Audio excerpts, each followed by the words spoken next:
Hey, what's going on, guys? Back with another ranking video. As you can see by what's in front of me, I will be ranking the Puppet Master films from least favorite to favorite. But first, I just want to give a quick shout out to Swap Meat Searcher. He left me a great comment saying that he enjoys watching my ranking videos, especially my Hellraiser video. So I told him I would be doing another ranking video for my next update. So here it is. If you guys haven't subscribed to Swap Meat Searcher, please do so. I'll leave his link below. He's a great guy. He has a great taste in movies. And what's cool about it is he actually just recently picked up the Puppet Master films on DVD, so I thought this was definitely fitting. This will be a fun series to rank, because of the varying quality in the films. I mean, that's to be expected with all full moon films. It's kind of known for that, for having some really cheesy films, but still enjoyable. And then other films that are really good, like Subspecies, for example. I really enjoy Subspecies. Definitely one of my favorite full moon series, and my favorite vampire films. Hands down. But the Puppet Master films are definitely the most popular of the Full Moon Entertainment Company. And I just really think this will be a fun series to rank. So I know this series has a lot of fans, so hopefully you guys can do some ranking videos of your own. Post them as video responses like you've done for the Halloween series, the Elm Street series, Hellraiser. I'd really appreciate that. I would love to check out your opinion on the films. So I'm going to start off now. Again, keep in mind, just like my other ranking videos, this is my personal opinion. I'm not out to offend anybody or make anybody mad for my choices. This is just my personal opinion and how I feel about the films. So my least favorite in the series is Puppet Master: The Legacy. To me, this is just one giant clip show. It feels like one big commercial to promote the series. There's probably 15 to 20 minutes of new footage, if that, surrounded by just a bunch of clips from past films in the series. With that being said, it still is enjoyable because the clips they chose to include are obviously memorable clips, and if you enjoy the series, then you're going to enjoy this one because they're just showing you the scenes that you know and love. But for the fact alone that it doesn't have that much new footage in here and it's meant to be a sequel, that's why I have to rank it so low. But I think this would definitely be a good film to show maybe somebody who's new to the series who hasn't seen any of the other films. Sure, there may be spoilers, contained within the clips, but as I said, I feel like it's just a giant commercial to promote the series, and I think if someone watches this, they may be interested in checking out the rest of the films. I know, even after having seen all the films, I watched this one, and it definitely puts me in the mood to watch the rest of the movies in the series. So, it definitely accomplishes that task, if that's what it set out to do. I'm not sure.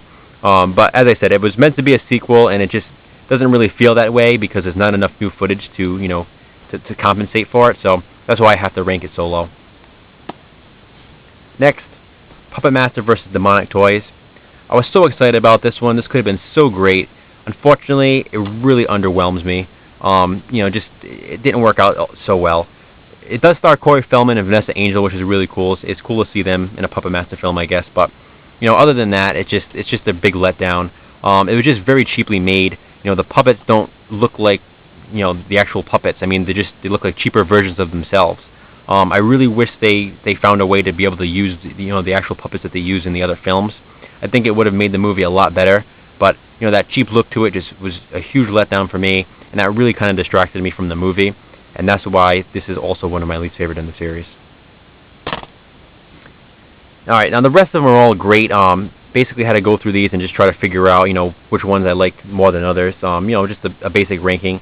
But as I said, they're all really fun, and I definitely enjoy all of these. So first up here, Retro Puppet Master. Again, only because of the way the puppets look is why I have to rank this one so low. Now, in this case, I know it was meant, to be that way, whereas, Puppet Master vs. Demonic Toys, it was just, done cheaply, and that's why the puppets look different. But in this one, I know, they're supposed to look like old-style puppets, old-style wooden puppets. But, I don't know, you take away the thing that's so popular about the series, the best thing about the series, which, to me, is the puppets, and it kind of, again, leaves you underwhelmed. It doesn't feel right. It doesn't feel like the rest of the Puppet Master films because of that. Don't get me wrong, I think these puppets are cool looking, but I would have just loved to see, the actual Blade, the actual Tunneler, the actual Pinhead in here. I don't know, this one just wasn't as good for me as the rest of them. Next, Puppet Master 5. Now this one is ranked so low, mainly the same reason why I ranked Nightmare on Elm Street 4 so low, just because it's not that memorable for me. There's certain parts I remember about it, but I don't even think I can remember the specific characters in this film. There's just nothing that really stood out about this one. It continues on from part 4 with that storyline, with the totem storyline. So I guess that's cool. You know, it's a decent enough storyline, but there's just not enough in this movie that really stands out to me, and that's why I have to rank it so low. Next, Curse of the Puppet Master. This one was pretty cool. They had an original idea for this one. You know, something a little different for the series, which is interesting. It was all right. Definitely worth being in the middle of my list, which it is. You know, nothing that really stands out to me either. But just the storyline itself, you know, being quite different. You know, the guy using humans, basically making human puppets out of people. That was a pretty interesting concept. But again, you know, definitely not one of the best, but not one of the worst either. Next is the one that I know a lot of fans consider their favorite, and that's Puppet Master 3. I know a lot of people who actually prefer this one to the original, and I do enjoy this one, don't get me wrong, but it's just, you know, I don't love it as much as a lot of other people do.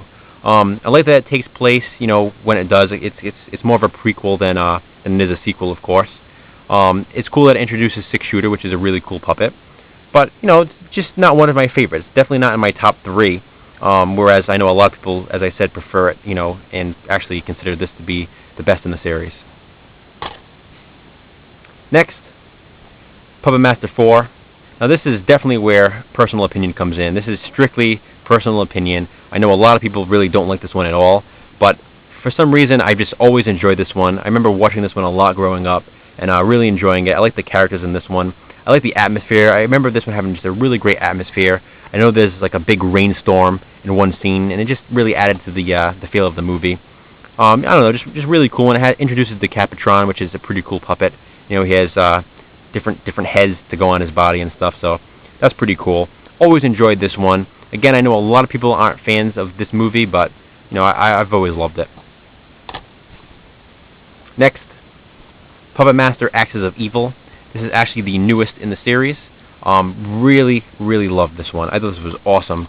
This also has, yet again, a new puppet, and that's the Ninja Puppet, which is such a cool little guy.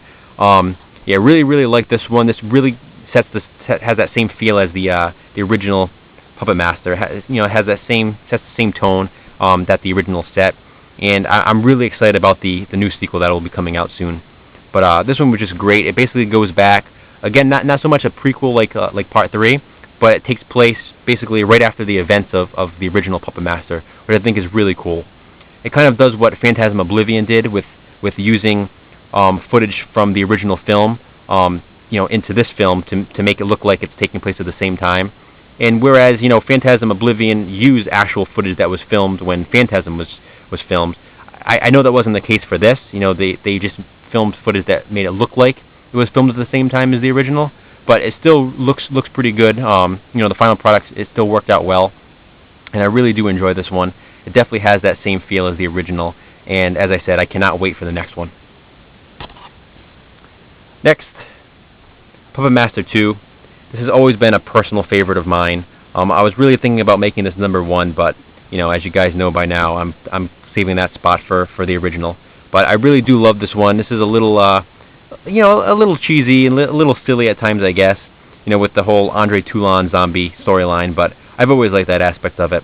Also introduces Torch, which is one of my favorite puppets, and it just has some really memorable scenes to me. You know, like Leech Woman getting thrown in the fire.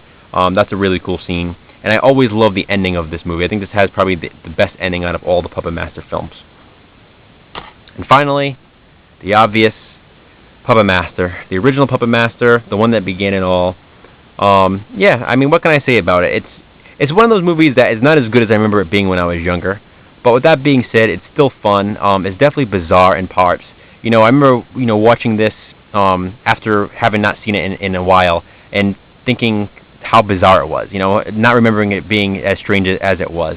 You know, there were just different elements, different scenes in this movie that I didn't remember being there originally. I think when I was younger, I just really focused more on the puppet than any of the other backstory that was going on. So seeing this after a long time, it really kind of stood out to me how strange this movie actually was. But with that being said, it introduces the puppets that we all know and love.